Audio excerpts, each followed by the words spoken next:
بسم اللہ الرحمن الرحیم نحمدہ ونصلی ونسلم علی رسولہ الکریم اما بعد۔ اصول شاشی سبق نمبر 111، اصول نمبر 2 یہاں ہم سبب اور علت کے حوالے سے پڑھ رہے ہیں، اور وہ عبارت ہے وقد یکون سبب بمعنی العلہ، کبھی کبھی سبب جو ہے علت کے معنی میں ہوتا ہے۔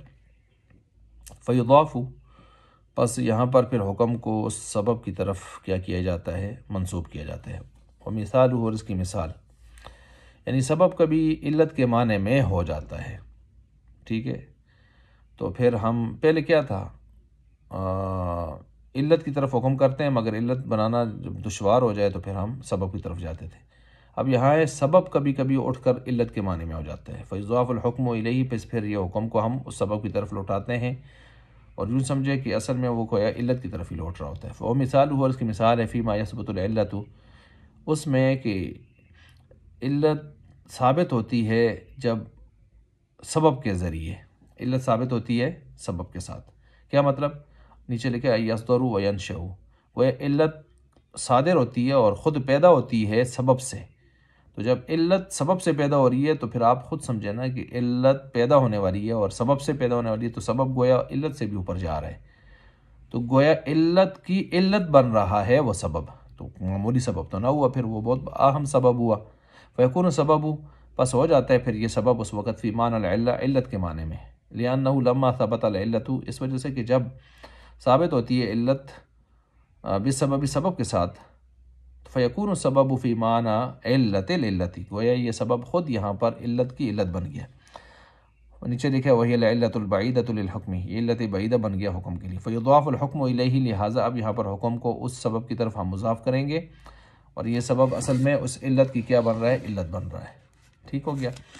اچھا بھائی، جب آپ اس چیز کو سمجھ گئے ہیں تو ہم اس کو لے کے چلتے ہیں۔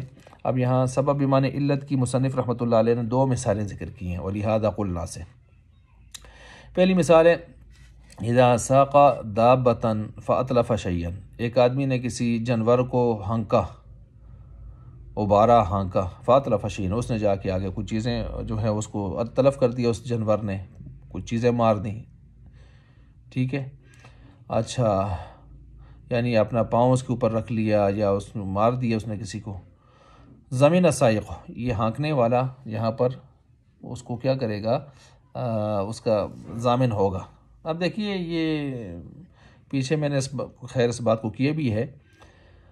اب یہاں پر چیز کا تلف ہو جانا، اس نے جا کے کسی چیز کو تلف کیا نا، آگے پاؤں رکھ کے مار کے، تو تلف ہو جانا یہ حکم ہے۔ اب حکم کی نسبت کدھر ہو رہی ہے؟ سائق، ہانکنے کی طرف، ہانکنے والے کی طرف۔ ہانکنے والا کیا ہے؟ سبب ہے، اور جانور کا خود چلنا، مارنا، یہ علت ہے۔ تو یہاں پر تلف کی نسبت چیز کی طرف، یعنی اس کی طرف، علت کی طرف نہیں ہو رہی بلکہ سائق کی طرف ہو رہی ہے۔ وجہ کیا ہے؟ اس وجہ سے کہ یہ علت سبب سے پیدا ہوئی ہے۔ کیا مطلب؟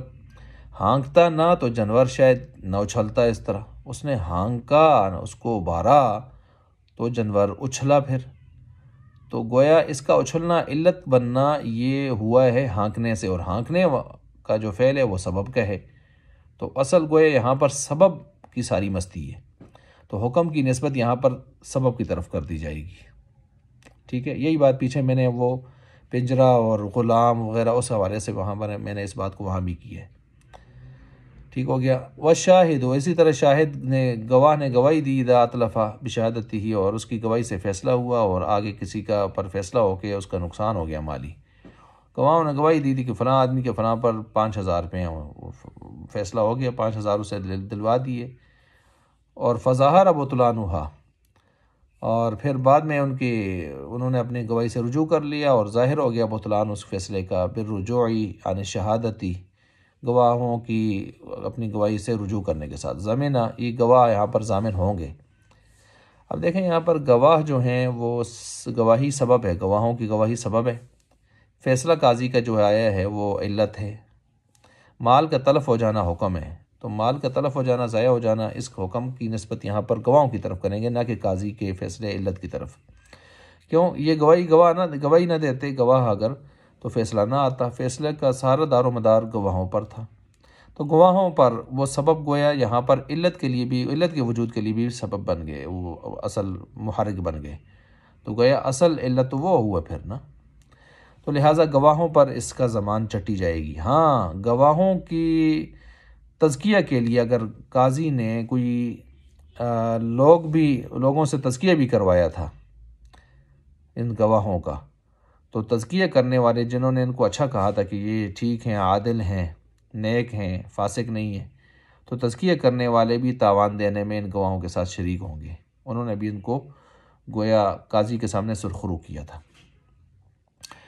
اچھا بھائی، یہ ہو گیا فظاہر بنا الیان، اس وجہ سے کہ الیان سیرت دابتی، جانور کا چلنا، یضاف یہاں پر اس کو نسبت دی جائے گی، اس کو منسوب کیا جائے گا لسوقی، ہانکنے کی طرف، نہ ہانکتا تو نہ ہوتا اس طرح۔ وقضاء القاضی یضاف الی الشہادہ، اور قاضی کے فیصلے کو ہم منسوب کریں گے شہادت گواہی کی طرف، لما، اس وجہ سے کہ انہ لا یسعہ ترک القضاء بعد ظہور الحق، کہ اس کو تو کوئی گنجائش نہیں رہتی نا فیصلے کو چھوڑنے کی، بعد ظہور الحق، حق کے واضح ہونے کے بعد، بشہادت العدل عندہ، ساتھ اس کے کہ جب عدل والی گواہی اس کے سامنے آ جائے تو اس کو تو فیصلہ دینا بھی ہوتا ہے نا، اس کو تو فیصلہ دینا ہوتا ہے قاضی کو۔ اب وہ ظاہر بات ہے گواہوں کی گواہی آئی ہے تو اس نے فیصلہ دیا ہے، تو علت تب آئی ہے فیصلے والی قاضی کے کہ ادھر سے گواہی سبب آئی ہے، فصار کالمجبوری، گویا وہ یہاں پر مجبور، عاجز، مکرہ ہو گیا ہے، فی ذالک، اس فیصلے کے حوالے سے، فیصلہ کرنے کے حوالے سے قاضی بمنزلۃ البہیمۃ بفعل السائق، جس طرح کہ کوئی بہیمہ جانور اس کے درجے میں لے گئے اس کو کہ جس کو سائق نے اپنے فعل کے ساتھ کیا کیا، مجبور کیا۔ نیچے لکھا ہے مجبورتاً کالاعمی بید القائد، جیسے کہ اندھا اس کو جو ہے کسی قائد آگے لے جانے والا جو ہے اس کو اپنے ہاتھ کے ساتھ لے کے گیا ہے اس کو۔ تو گویا یہاں پر ایک آدمی کے ایسے فعل کی وجہ سے تحریک ہوئی ہے، محرک بنا ہے، ٹھیک ہے، کہ سارا جتنا بھی نزلہ ہے یا فعل ہے وہ سارا دار و مدار اسی پر جا رہا ہے۔ اگر وہ یہ نہ کرتا تو یہ نہ ہوتا، یعنی گواہی نہ دیتے تو قاضی کا فیصلہ سوال ہی پیدا نہیں ہوتا، وہ آتا ہے اس کے خلاف۔ وہ اگر جانور کو نہ ابھارتا سائق تو وہ جانور شاید نہ ابھرتا اور نہ اس کو مارتا آگے کسی کو، تو اس لیے سبب کی طرف ساری مستی یہاں سبب کی طرف سے آ رہی ہے، اس لیے گواہ بھی پکڑے جائیں گے، سائق بھی یہاں پر پکڑا جائے گا۔ اچھا جی، یہاں تک دوسرا اصول تھا جس کو ہم نے بیان کیا، اور اس کے حوالے سے مصنف رحمۃ اللہ نے 2 مثالیں دی، وہ بھی ہم نے آپ کے سامنے ذکر کر دیں۔ آگے تیسرا اصول آ رہا ہے۔